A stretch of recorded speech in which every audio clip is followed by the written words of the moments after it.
Have you ever entered a Danfo bus squeezed between sweaty passengers only to discover that one single moment inside that bus will change your entire life forever?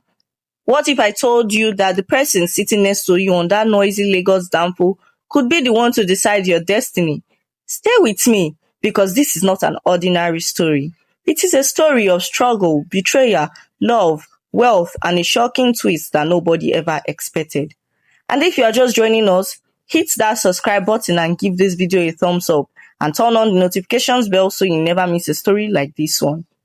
It all began with Amaka, a young lady from Ajegunle, Lagos. Life had been very hard for her. She grew up with her widowed mother, who sold vegetables by the roadside to feed her and her younger brother. Amaka was intelligent, beautiful, and hardworking, but poverty tied her down like a chain. Every morning, she would squeeze herself inside a noisy Danfo bus from Mile 2 to Victoria Island, where she worked as a receptionist in a small law firm. She earned little, just enough to support her mother and pay her brother's school fees. But she always told herself one thing: this is not my end. One day, God will change my story.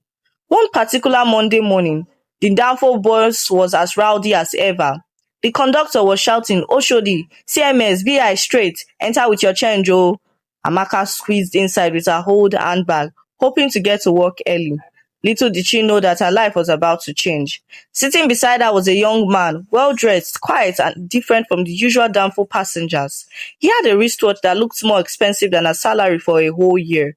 At first, Amaka ignored him, but when the bus broke down near Obalende, this man turned to her and asked gently, "Are you okay?"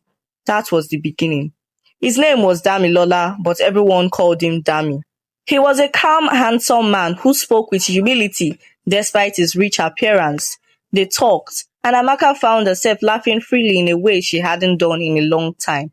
She thought it was just a random encounter, but when the bus was finally fixed and she was about to get down at her bus stop, Dami surprised her.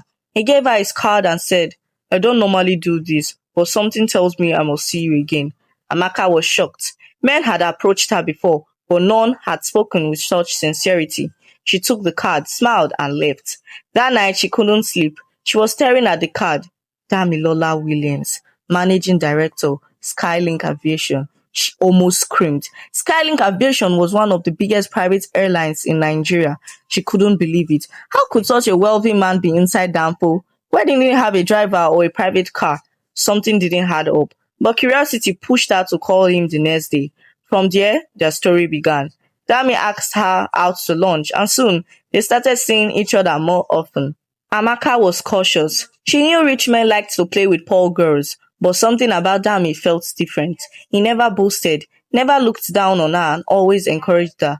"Amaka, you are destined for more than Danfo life," he told her one evening as they ate suya in Lekki. She blushed, but also worried. Could his man be trusted? Things took a dramatic turn when Dami invited her to his birthday party. It was held at a luxury hotel in Banana Island. Amaka almost fainted when she entered. Politicians, celebrities, and business moguls were all present. She felt completely out of place in her simple gown, but Dami held her hand proudly and introduced her as the woman who makes his world brighter. People stared, some with envy, some with mockery. Among them was Dami's ex-fiancée, Cynthia, a wealthy and proud socialite who immediately saw Amaka as a threat. Cynthia whispered to her friends, "So he left me for this roadside girl." Never! From that night, Cynthia made it a mission to destroy Amaka. Slowly, scandal began to brew. Fake rumors started spreading online. MD of Skylink dating a poor receptionist from Ajegunle. Gold digger traps billionaire. Amaka cried many nights, but Dami stood by her. He even gave her a scholarship to study business management abroad. For the first time in her life, Amaka sat inside a private jet. As the engines roared, she looked out of the window and tears rolled down her cheeks. From Danfo to private jet, she never saw this coming. But just when Amaka thought life had finally smiled on her, the twist came. While abroad, she received a shocking email with pictures attached. The pictures showed Dami in an intimate position with Cynthia. Her heart broke into pieces. She called Dami immediately, but he denied it. "Amaka, believe me, it's not what it looks like. She's setting me up." But the evidence looked too real. Amaka stopped taking his calls. Her mother even warned her. My daughter, be careful. Rich people can be dangerous. Months passed. Amaka buried herself in her studies, but her heart still longed for Dami. One night, as she was about to sleep, she received a call from an unknown number. The voice on the other end whispered, "If you love Dami, come back to Nigeria immediately. His life is in danger." Terrified, Amaka packed her bags and flew back. When she arrived, she discovered the truth. Dami's company was under attack. His business rivals, with Cynthia's help, had fabricated scandals and even planted fake pictures to ruin him. They wanted to take over Skylink Aviation. Dami was not guilty. He was a victim. Amaka wept bitterly for ever doubting him. Together they fought back. Using her new business knowledge, they helped him expose the fraud. The media cleared his name and Cynthia's secrets were revealed. She had been working with corrupt politicians. Cynthia fled the country in shame. At this point, everyone expected Dami to propose to Amaka, but another twist came. On the night he was about to kneel with the ring, Amaka collapsed. She was rushed to the hospital. The doctor came out with a grim face and said something that shook the entire family. She has a rare heart condition. She may not live long without surgery. Dami cried like a baby. He spent millions flying in the best doctors. Amaka's life was saved, but she was left weak for months. When she finally recovered, Dami shocked her. Instead of proposing, he told her something she never expected. "Amaka, there's something I've been hiding. I was in that Danfo bus that day not by accident. I was testing myself. I wanted to know what it feels like to live like an ordinary man. But what I found was you. You are my destiny." He knelt and brought out the ring. Amaka cried uncontrollably and said yes. But here's where the story leaves everyone talking. On their wedding day, as Amaka was walking down the aisle in her beautiful gown, the church doors suddenly burst open. A young man ran in shouting, "Stop the wedding! Amaka belongs to me!" The entire hall froze. Dami turned pale. Amaka's mother fainted. And the man standing there with fire in his eyes was none other than Amaka's childhood best friend, Chike, the boy who once swore he would marry her no matter what. He carried shocking evidence in his hand, letters Amaka had written years ago promising him her love forever. The crowd gasped. The wedding scattered, and that was how the story took the most shocking turn ever, leaving everyone asking, who will Amaka really choose? The billionaire who gave her the world, or the childhood friend who held her heart first? The church was silent. Nobody moved. The air felt heavy, as if heaven itself was waiting to see what would happen. Amaka stood frozen, her bouquet shaking in her hands.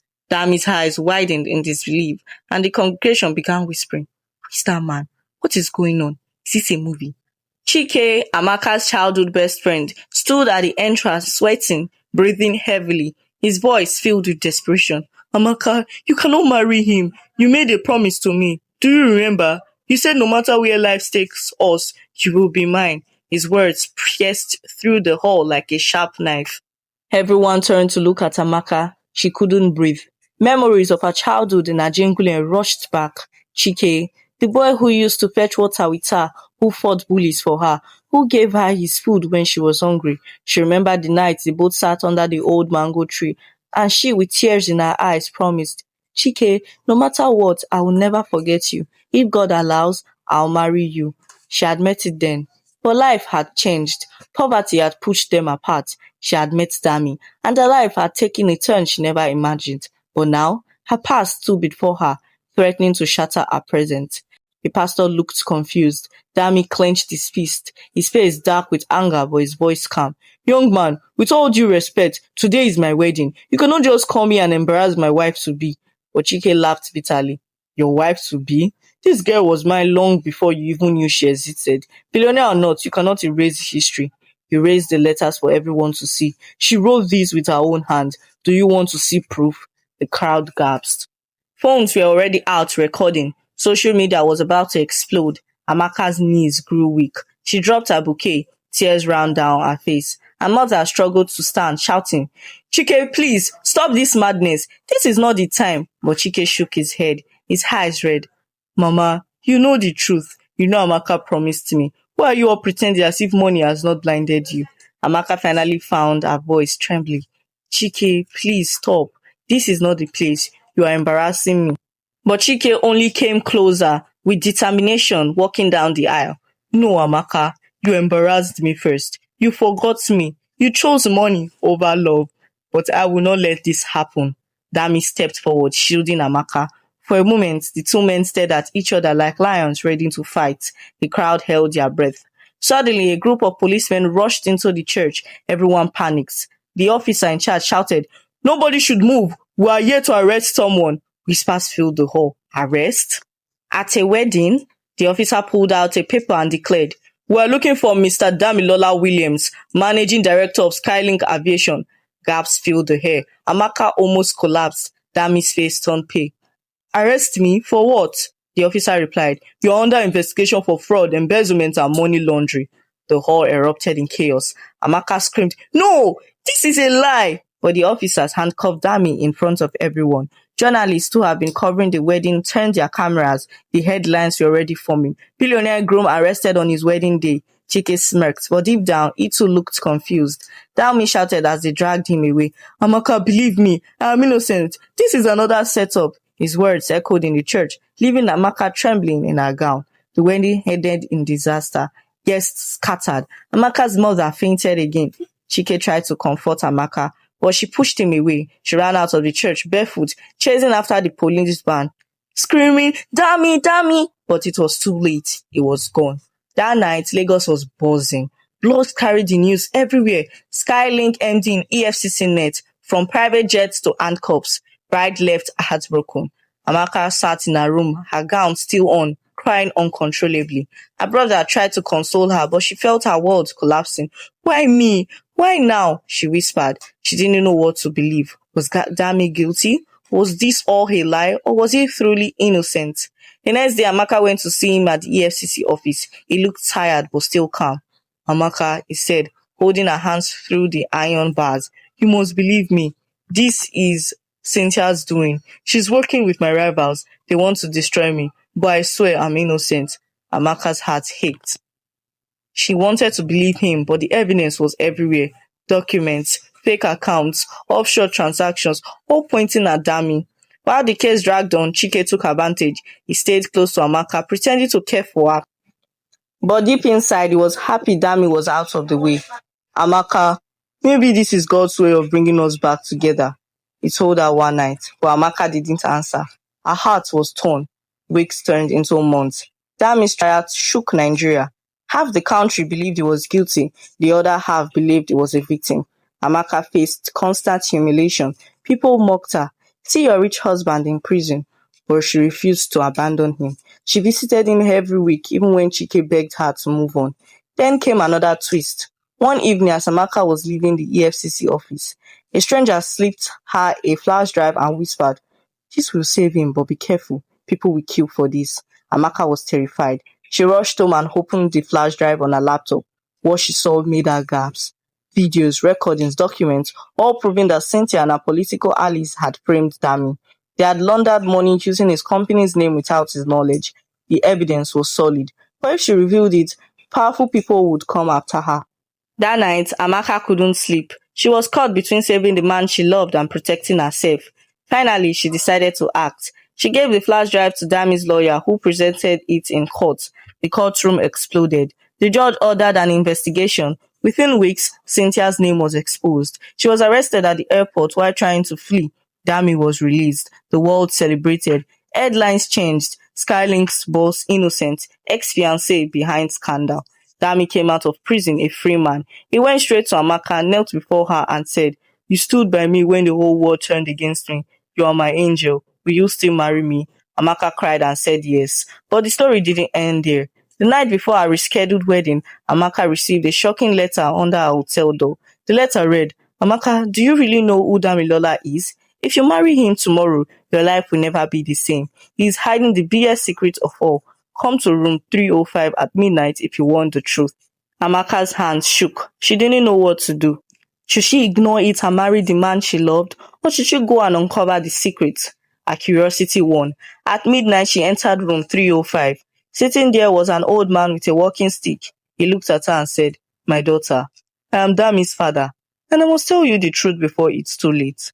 Damilola is not who you think he is. The man you love is living under another man's identity.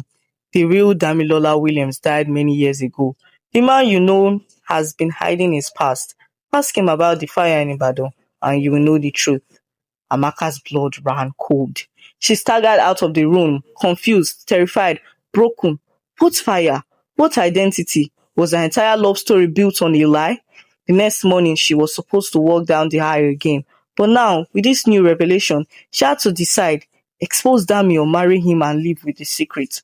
And that, my friend, was how a simple Danfo ride turned into a scandal that shook the whole Nigeria, leaving the world asking, who really is Damilola Williams? The morning of the rescheduled wedding came with a sky that looked confused, half bright, half grey, as if even the weather wanted to peep into Amaka's heart. She stood by the window in her hotel room, holding that strange letter with trembling fingers, hearing the old man's voice again. Ask him about the fire in Ibadan. My friend, if your heart has ever sat between truth and love like two stubborn goats blocking a narrow road, then you know how Amaka felt. She could not breathe well. She kept reading the line, your life will never be the same, and the words tasted like pepper in her mouth. She looked into the mirror and spoke softly to herself. If I marry a lie, I will live inside a lie. If I walk away from love, I will never find it again. Her mother knocked gently and entered. My daughter, Mama said in a low voice, I have seen storms. Some storms carry rain, some carry dust. This one is carrying both. But remember, truth does not fear light. Amaka swallowed hard. Mama, if I ask him and the answer breaks me, will I still stand? Mama touched her cheek. You will stand. I raised a lioness. Amaka called Dami and asked for a private meeting before the ceremony. He agreed at once and told her to meet him at a quiet garden in Ikoyi. When she arrived, he was already there, standing under a tree, looking like a man ready to either win everything or lose it all. She did not waste time. Dami, she said, voice steady but eyes wet. What happened in Ibadan? And who are you, really? The question shook the leaves. Birds went silent. He looked down at his hands, rubbed the famous wristwatch that first caught her eye in that Danfo long ago, and breathed in like a swimmer about to dive. If I tell you everything, he said softly, I may lose you. But if I do not tell you, I don't deserve you. He asked her to sit. Years ago, he began, there was a fire in an orphanage in Ibadan. People died. Children, staff. The city cried. The fire was not an accident. Someone wanted to burn records, names, donations, hidden money, illegal things. That night, two boys were found outside the gate, barely breathing. One boy had a silver bracelet with the name Damilola on it. The other boy had nothing but a small cloth tied around his wrist with a faded word, Ayo. When rescuers came, I was the one with the bracelet. He paused, but the bracelet was not mine. The wind picked up. My friend, even the garden wanted gist. He continued. The boy who wore that bracelet, his name was Damilola Williams, the real son of Mr. Williams. He was my friend. We had switched the bracelet earlier that day because we were playing a silly game. The fire caught us. He pushed me through a broken window. He told me to run. I begged him to follow, but the smoke swallowed him. When help came, I could not talk. Smoke had turned my throat to stone. They saw the bracelet and wrote down the name from it. The Williams family rushed in. They were told their son survived. His voice broke. I tried to tell them the truth later, but by then everything had moved. Mr. Williams looked at me like a man who just found life after death. He said, my son. He held me and wept. The company was shaking. Enemies were waiting to strike. He took me home. He said we would fix the mistake, that we would find the truth slowly and protect the company from vultures. He gave me the best schools, the best life, and the hardest challenge. Become a light strong enough to honor the boy who saved you. That is the truth I carry. My name, before all this, was Ayo. He looked into Amaka's eyes. I never stole a life. A life was given to me with a final push through smoke. I've been living to honor that gift, but I know this truth is heavy. Amaka covered her mouth with her hands. Tears rolled down. In her mind, she saw two boys inside a burning building, swapping a bracelet for fun, not knowing the swap would swap their destinies. She stood up slowly. So the old man who told me this, was he your father? Dami shook his head. My father died 2 years ago. The man who reached you is someone else, someone who wants to break us with half-truths. Who? She asked. We will find out, he said. But first, you must decide if you can marry a man whose name came through fire. She walked closer and touched his face. Dami or Ayo, she whispered. My heart recognizes your kindness. My spirit recognizes your battles. I'm not marrying a name, I'm marrying a person. But if there are more shadows, I need all of them to come into the light now. He nodded. Then come with me, he said. We're going to Ibadan. Two SUVs left Lagos quietly. No sirens, no noise. In one car sat Amaka and Dami. In the other sat two trusted security men who had been with Dami since the AFCC matter. As they drove, the road stretched like a long question. By the time they entered Ibadan, the sun was leaning. They stopped at a fenced compound that smelled of smoke even after many years. This was the orphanage, Dami said, voice low. The caretaker, an old woman with firm eyes, welcomed him. Ah, Ogadami, she said. I was told you may come one day. She led them to a small store at the back, opened a dusty metal trunk, and brought out a black file tiled with string. I kept these, she whispered. Not for money, for peace. I did not know who would need peace, but I kept them. Inside the file were photos of children, a list of names, and a tiny silver bracelet burned on one side. The engraved letters were still clear. Dami Lola. Amaka touched it with shaking fingers. Where did you find this? She asked. The caretaker said, On the night of the fire. A small boy pressed it into my hand and said, Give it to the boy with the kind eyes. Tell him not to forget me. Then he ran back into the building. I searched for him later, but Smoke is a thief. The caretaker wiped her eyes. After the fire, some men came with big cars. They told me to burn all records. They gave me money to keep quiet. I pretended to burn everything, but I saved these in my trunk. I knew one day truth would knock. Who were the men? Dami asked. She exhaled. One was called Chief Kazim. The other, I never saw his face well, but he had a scar on his ear and he spoke with a calm voice like a teacher. Before they could ask more, a stone hit the gate. Another followed, then the sound of feet. The security men rushed outside. A group of rough-looking boys were pushing the gate. Someone had tipped them. Open, open, they shouted. Bring out that file. In a second, chaos arrived like rain in June. The caretaker screamed and shuffled inside. The security men tried to hold the gate. We need to go. One shouted. Dami grabbed the file. Amaka took the caretaker's hand. They ran through the back door to a narrow alley. The boys broke the gate and flooded the compound. But by the time they entered the back, our people were gone. They dashed through alleys, jumped over shallow gutters, and came out near a bushy road where a Danfo was loading passengers. The driver, a man with Lagos eyes, sized up the situation quickly. Una dey run from wahala, enter fast, he shouted. They jumped in. The Danfo rolled onto the road. The boys spilled out behind them, but the bus disappeared into traffic like a fish into water. Inside the Danfo, Amaka clutched the file and pressed it against her chest like a baby. The driver looked at them through the mirror. Oga, madam, whatever this is, keep your eyes open. These streets have ears. He dropped them near a police outpost where Dami made a quick call. In minutes, one of his trusted pilots landed a chopper at a small airstrip on the city's edge. Before you could say boom, they were in the air with the file and the bracelets. My friends, see life. Danfo saved them again. Then Chopper carried them from Danfo to private jets to Chopper. The journey of truth is not a straight line. Back in Lagos, Dami's private investigators went to work. They pulled old CCTV clips, blank transfers, orphanage donation logs. The name, Chief Kazim, kept repeating like a stubborn chorus. Another name came up too, Professor Ade.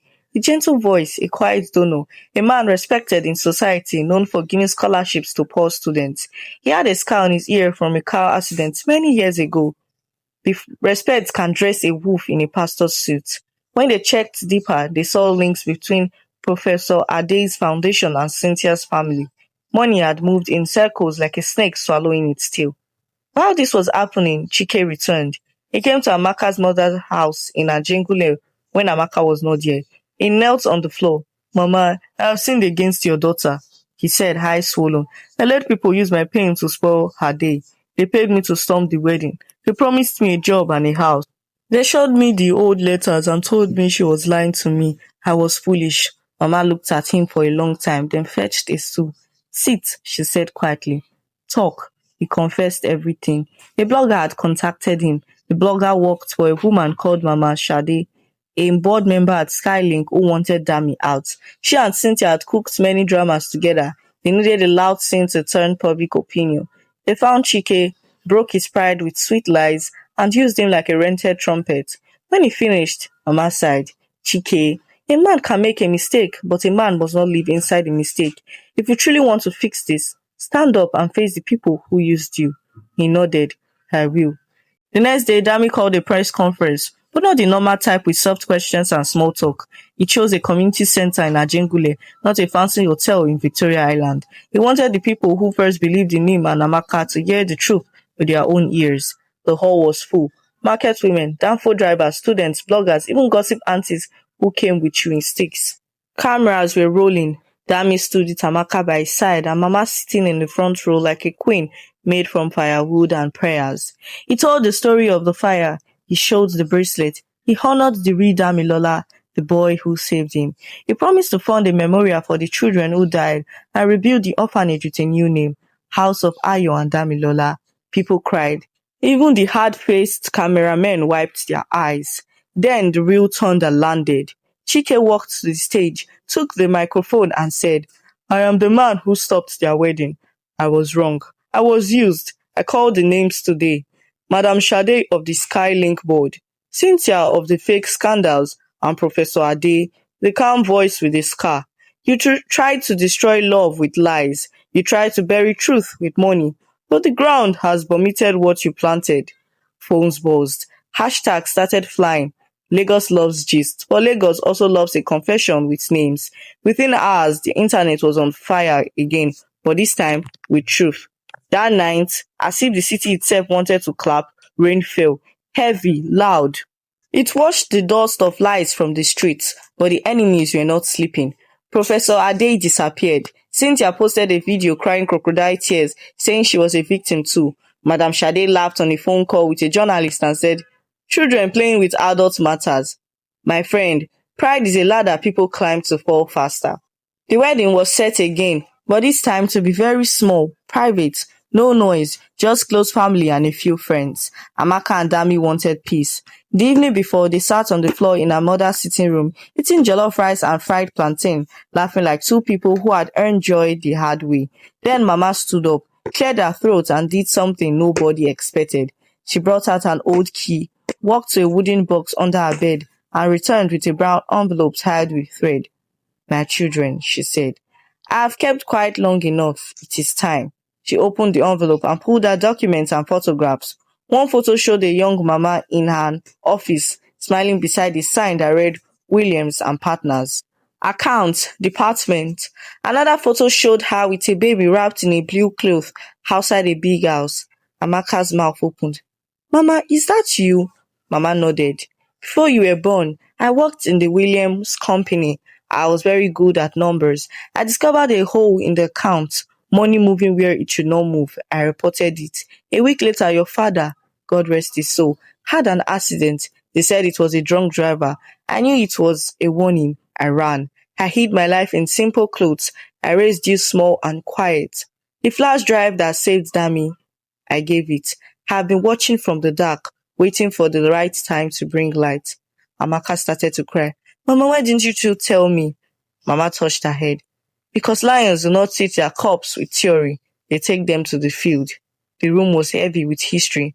Dami looked at Mama with new respect. So the old woman in room 305? Mama nodded.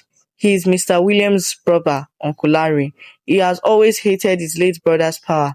He wanted to spoil your wedding to force you to step down. He knows part of the story and changed it to confuse my daughter. Dami clenched his jaw. Then tomorrow we will marry in peace. After we marry, we will fight this family war with wisdom. Mama smiled. Not everything needs war. Some things need light, and light has already entered. The wedding day came quietly like a secret sunrise. The ceremony took place in a small chapel at Yaba. No cameras, no gossip, just music, soft like fresh bread. When the pastor said, you may now kiss the bride, a phone rang in the back row. The owner scrambled to silence it, and a ripple of laughter passed through the room. It broke the tension and made the moment warmer. Dami kissed Amaka's forehead, and you could feel joy settle on the crowd like a cool cloth on a fevered head. They signed the register. They walked out. The driver opened the door of a simple black car. No convoy, no drama, just love and relief. Oh, my friend, you know Lagos life. Just when you think you have reached your bus stop, the conductor will shout, one chance.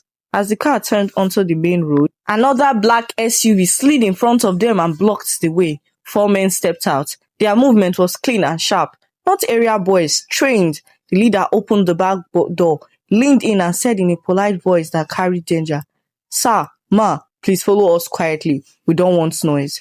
The driver tapped the horn twice, a sign to the security car behind. But before backup could move, two more SUVs boxed them in. People on the street looked, then looked away.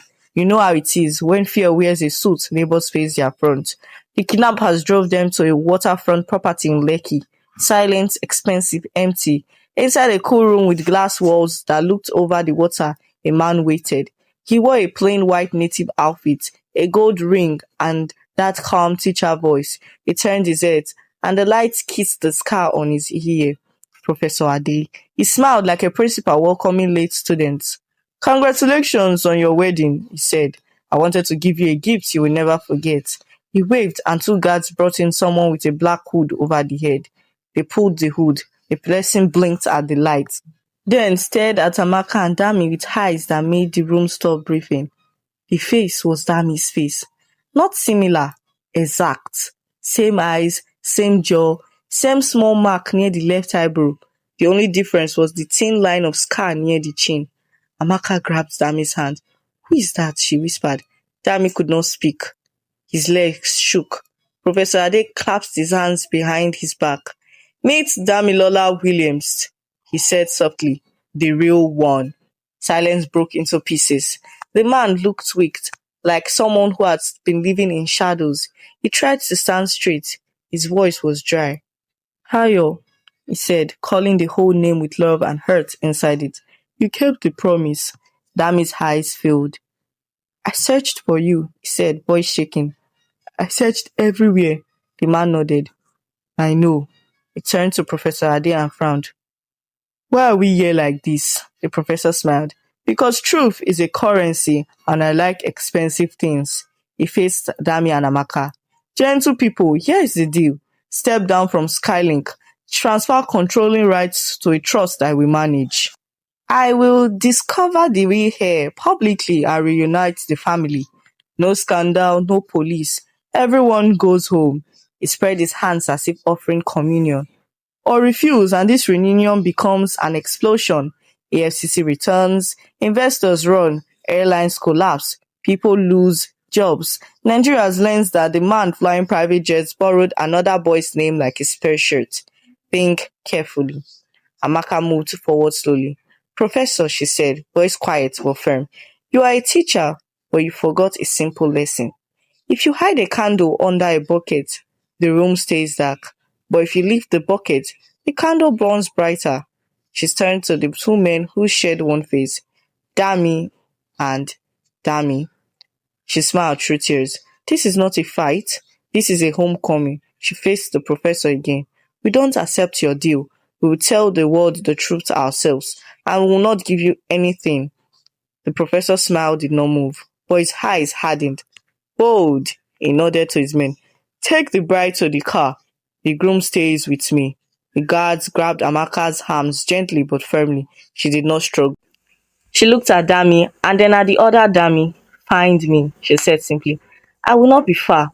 They covered her head and led her out. The two men in the room, the one known as Dami and the one returned from the dead, stood shoulder to shoulder now, like boys in a burning house again. The professor watched them with calm interest. "Two boys, one name," he murmured. "Let us see what fire creates this time." They were moved to different rooms. The professor's men were careful, clean, no shouting, no foolishness. This was not strict kidnapping. This was boardroom crime in a black car. But what the professor did not know was that truth moves quickly when the right ears hears it. The driver who had been boxed in earlier was not ordinary. He was a retired Danfo driver who now worked for Dami. He knew every corner of Lagos roads and every whispering mouth near the water. He made one call to a union leader at the park, a man called Babaskido, who owed him a life. Babaskido called two fishermen he trusted. The fishermen had eyes on the same waterfront property because they used to sell smoked fish to the former owner. Within an hour, without police, without sirens, the water around the property filled with silent canoes like dark cats. Inside, the professor prepared a press statement, smiling. He liked to control news like a puppeteer controls strings. That was his weakness. He believed everyone else lived inside his timetable. He did not see the shadow that moved outside his glass wall. He did not hear the soft tap tap at the back exit. He did not smell the river on the clothes of men who had paddled with their hearts in their throats to save a bride and two brothers. Two guards stepped out the back for fresh air. A strong net flew from the darkness and wrapped them up like stubborn fish. Before they could shout, a rough palm covered mouths, and a whisper said, "Quiet, boys. Na love with the rescue." In 10 minutes, five more guards were sleeping like babies. No blood, no noise, just careful hands and a quick herbal spray that made them drowsy. Babaskido himself hissed into the corridor and signaled. They found Amaka first, tied but unharmed. She looked at Babaskido and burst into a relieved laugh cry. "Uncle, you!" He winked. "Danfo family no dey carry last." They moved quickly now. The plan was simple: free the bride, then free the grooms, then leave through the water like whispers. But life loves drama. As they untied Dami, an alarm finally cried out. Red lights blinked, doors slammed, boots ran, shots did not fire. Professor Ade did not want blood, but hands grabbed and mouths shout. In the rush, the other Dami, the returned heir, stumbled and fell against a glass panel. It cracked into thin ice. He looked at the river outside and then at Ayodami and said with a voice full of memories, "I think the fire followed us here." Ayodami grabbed him, pulled him up, and they ran together, brothers born by decision, not by blood. They tumbled into the night air onto a jetty where the canoes waited like patient goats. Fishermen hands pulled them in. A splash here, a shout there, and then they were gone, swallowed by water and darkness, heading toward a place where truth could breathe. By the time the professor reached the jetty, the river had closed its lips. He stared into the night, calm face now tight. "Fine," he said softly. "If they want noise, we give them orchestra."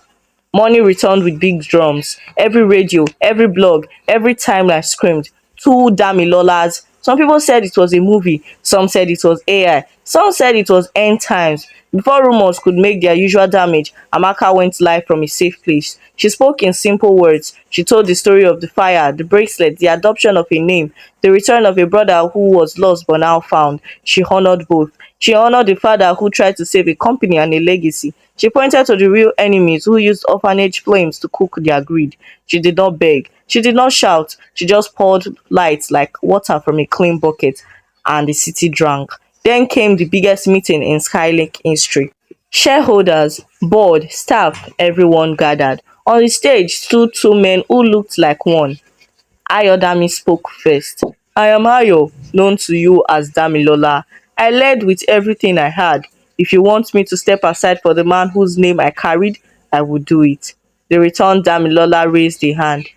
"I am Damilola, the name on the birth paper, but a name is not a CV. Ayo built this place when I was missing. I do not want what he built to crash because people want drama." He returned to the bird. "My condition is simple. Remove the rot, remove the professor from any trust, remove Mama Sade, audit every account, rebuild the orphanage and let the two of us lead together. One company, two brothers, one mission." The hall buzzed. Some people smiled, some people frowned. Then, like pepper added to soup at the right time, Mama stood up from the front row, raised a hand and said, "Before una vote, let me add small truth." She walked to the stage, opened that brown envelope again, and refilled signed document, old, faded, but legal, showing that years ago, before the fire, she had warned the board about money holes, and that only one person had blocked her reports. Madam Sade. The room turned, eyes like knives. Madam Sade tried to speak. She said she was saving the company from scandal, but a whistle blew. The doors opened. EFCC entered, not for show this time, with fresh warrants and fresh courage fed by fresh evidence. The professor, who had come dressed like peace, tried to walk out slowly like a man going to toilet. "Sir," the officer said, "if you move, the ground will arrest you." Lagos clapped with its eyes. The vote took place. In a decision that tasted like clean rain, the board accepted the joint leadership. Ayodami as CEO, returned Dami as chairman in training under a mentorship plan with independent oversight. The company would fund the House of Ayo and Damilola and create scholarships. Transparency would no longer be a pretty word, it would be a tool. People hugged, people prayed, People called their aunties. That night, the new family gathered in Mama's compound. There was music, real music from a talking drum, and a small keyboard that sounded like happiness. There was food, jollof that finished too fast, grilled fish that smelled like victory, puff puff that disappeared like secrets. Raskido told the story of the rescue and added extra salt to make it sweet. The fishermen sat like kings. The driver lifted a small cup of malt and said, "To Danfo, to Chopper, to Truth." Laughter filled the room like morning light. Then, just when you thought the credits should roll, the door opened quietly. A boy, maybe 10 years old, stood there holding a small bus. His eyes were sharp, too sharp for his age. Behind him stood a woman with tired shoulders. "Please," the woman said, "we were told to bring this here." She handed the bus to Mama, who looked at it with a face that knew boxes can carry joy or fire. Inside was a tiny phone, the kind rich people used for secret numbers. It was ringing already. Mama pressed the green button and put it on speaker. A familiar calm voice came through. "Professor Ade." "Good evening, family," he said softly. "You celebrated too early." The room froze. He continued, "I'm sending a file to that phone now. When you open it, you will understand why I'm still smiling." A buzz. A message arrived. Ayodami took the phone, opened the file, and what he saw drained the color from his face. The returned Dami looked over his shoulder and staggered back like he had seen a ghost. Amaka grabbed the phone, eyes scanning fast, and then she gasped so loudly the drum outside missed a beat. On the screen was a birth record from the orphanage, a photo of two babies swapped in error on the day they were born, and a note written in a familiar hand. "I did this to protect you from your father's enemies. Forgive me when you find out." The signature at the bottom made the room spin. It was signed by Mr. Williams. The phone slipped from Amaka's fingers and landed on the floor with a soft thud. Talking stopped. Only the drum outside kept beating, as if the night refused to close its mouth.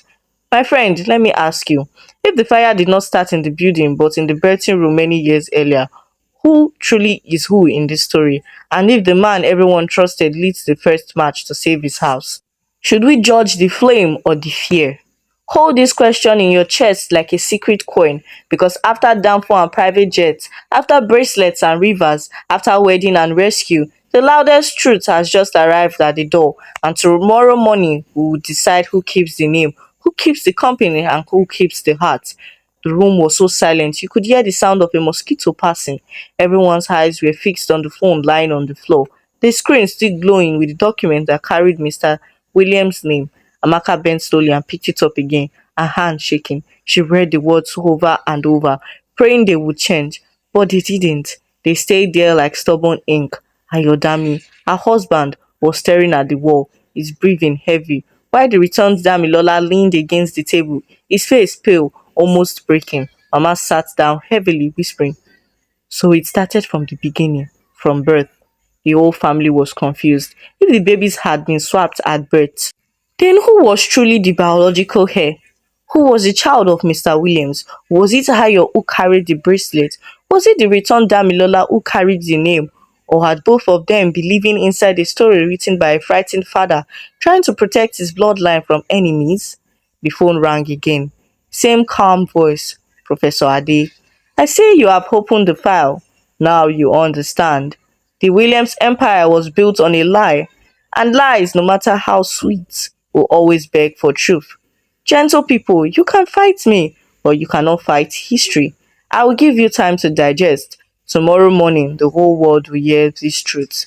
Then he hung up. The room erupted into arguments. Amaka's brother shouted, "This man is just trying to confuse us." Chike, who had been quiet in the corner, said softly, "But if this is true, then even the professor was only using what was already there." Dami, the returned one, slammed the table. "Enough! Whether I was swapped or not, whether I was burned or not, one thing is clear, my life was stolen before it even began. And now I want it back." Ayodami turned to him, his eyes burning. "And what of me? Should I throw away the years I carried this name, the company I built, the life I bled for? Should I disappear into thin air?" The tension was so thick. Even the candle on the table flickered nervously. Amaka stood up, tears running down her face, and raised her voice.